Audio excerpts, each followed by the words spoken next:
प्रेम से बोलिए गौरी शंकर भगवान की जय। जय भोलेनाथ की।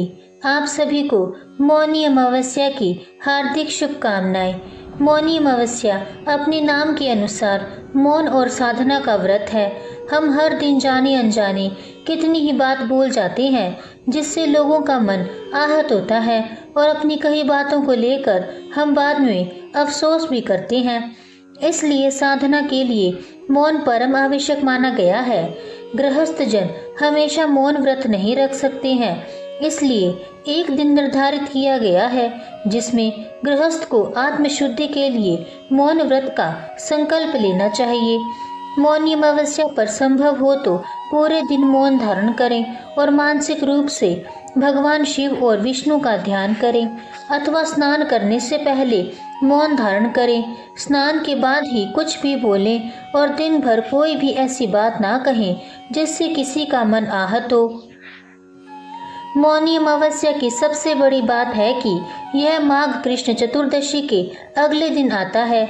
माघ कृष्ण चतुर्दशी को शिव जी का विवाह माता पार्वती से तय हुआ था और अगले दिन मुनियों और देवी देवताओं ने शिव की साधना के लिए उनकी उपासना की थी। भगवान विष्णु ने देवी पार्वती के भाई बनकर उनके विवाह संबंधी कार्यक्रम में भाग लेना स्वीकार किया था।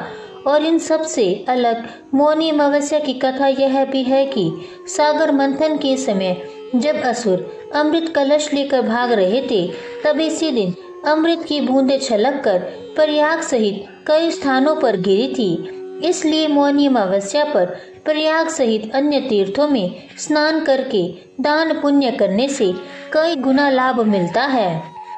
मौनी अमावस्या की कथा को लेकर जो प्रचलित कथा है उसके अनुसार प्राचीन काल में एक ब्राह्मण परिवार कांचीपुरी में रहता था। पति पत्नी दोनों ही बड़े धर्मात्मा थे और धर्म पूर्वक अपनी गृहस्थी चलाते थे।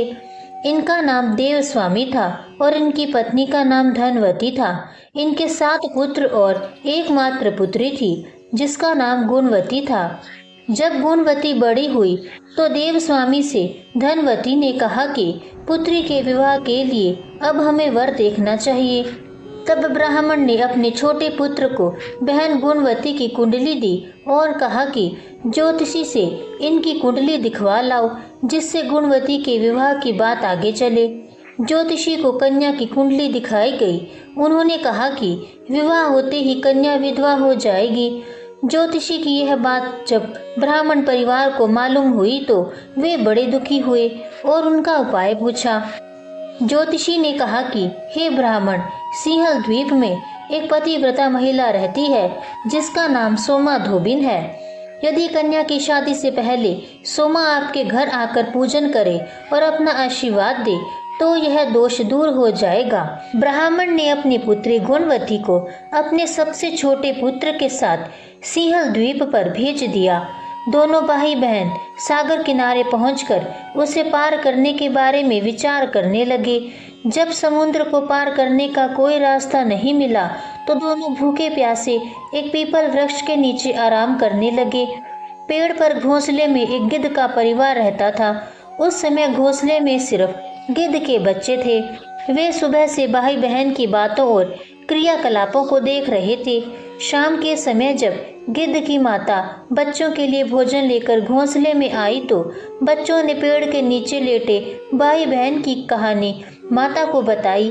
उनकी बातें सुनकर गिद्ध की माता को दोनों भाई बहनों पर दया आ गई और बच्चों के कहने से उसने कहा कि तुम लोग अब चिंता मत करो, मैं इन्हें सागर पार करवा दूंगी। बच्चों ने माता की बातों को सुनकर खुशी खुशी भोजन ग्रहण किया। गिद्ध की माता बच्चों को भोजन करवाकर दोनों भाई बहनों के पास आई और बोली कि मैंने आपकी समस्याओं को जान लिया है, आप चिंता मत कीजिए, आपकी समस्या का निदान मैं कर दूंगी और आपको सोमा धोबिन के पास पहुंचा दूंगी। गिद्ध की बातों को सुनकर दोनों भाई बहन का मन आनंदित हो गया और उन्होंने वन में मौजूद कंदमूल को खाकर रात काट ली। सुबह होते ही गिद्ध ने दोनों भाई बहनों को समुद्र पार करवा दिया और सिंहल द्वीप में सोमा धोबिन के घर के पास पहुंचा दिया। गुणवती सोमा धोबन के घर के पास छुप कर रहने लगी। हर दिन सुबह होने से पहले गुणवती सोमा का घर लीप दिया करती थी।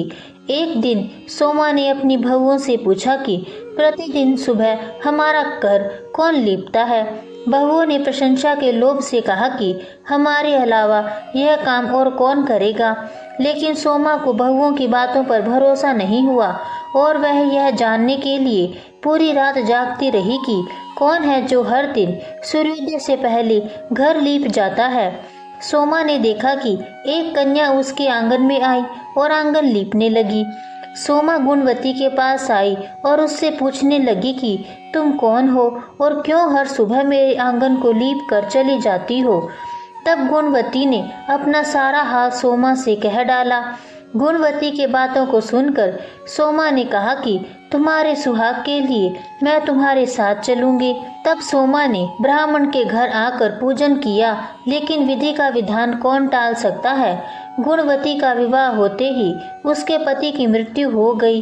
तब सोमा ने अपने सभी पुण्य गुणवती को दान कर दिए। सोमा के पुण्य से गुणवती का पति जीवित हो गया, लेकिन पुण्यों की कमी से सोमा के पति और बेटे की मृत्यु हो गई। लेकिन सोमा ने अपना घर छोड़ने से पहले बहुओं से कह दिया था कि मेरे लौटने से पहले अगर मेरे पति और बेटों को कुछ होता है तो इनके शरीर को संभाल कर रखना। बहुओं ने सास की आज्ञा को मानकर सभी के शरीर को संभाल कर रखा। उधर सोमा ने सिंहल द्वीप लौटते हुए रास्ते में पीपल के वृक्ष की छाया में विष्णु जी की पूजा कर 108 बार पीपल की परिक्रमा की। इसके पुण्य के प्रभाव से सोमा के घर लौटते ही उसके पति और बेटे फिर से जीवित हो गए। इसलिए मौनी अमावस्या के व्रत करने वाले व्रतियों को यह कथा सुनकर पीपल की 108 बार परिक्रमा करनी चाहिए और भगवान विष्णु सहित शिव जी की पूजा भी करनी चाहिए। माघ मास में तिल, ऊनी वस्त्र, घी का दान बहुत ही पुण्यदायी होता है। इसलिए मौनी अमावस्या पर इन वस्तुओं का दान जरूर करना चाहिए। यह जरूरी नहीं कि आप बहुत दान करें, लेकिन अपनी श्रद्धा और क्षमता के अनुसार थोड़ा दान भी आप कर सकते हैं। इससे भगवान शिव की कृपा प्राप्त होती है और व्यक्ति मृत्यु पश्चात उत्तम लोक में स्थान पाता है। व्यक्ति मुनि पद को प्राप्त करता है। एक मान्यता है कि मौनी अमावस्या के दिन मनुष्यों के धरती पर लाने वाले प्रथम मनुष्य मनु ऋषि का जन्म हुआ था। मनु ऋषि के नाम से ही इस व्रत का नाम मौनी अमावस्या पड़ा है। इसी के साथ मौनी अमावस्या की कथा समाप्त होती है। अगर आपको आज की यह वीडियो पसंद आई हो तो कमेंट्स में जय गौरी शंकर भगवान की ज़रूर लिखें और मेरे चैनल को सब्सक्राइब ज़रूर कीजिएगा। धन्यवाद।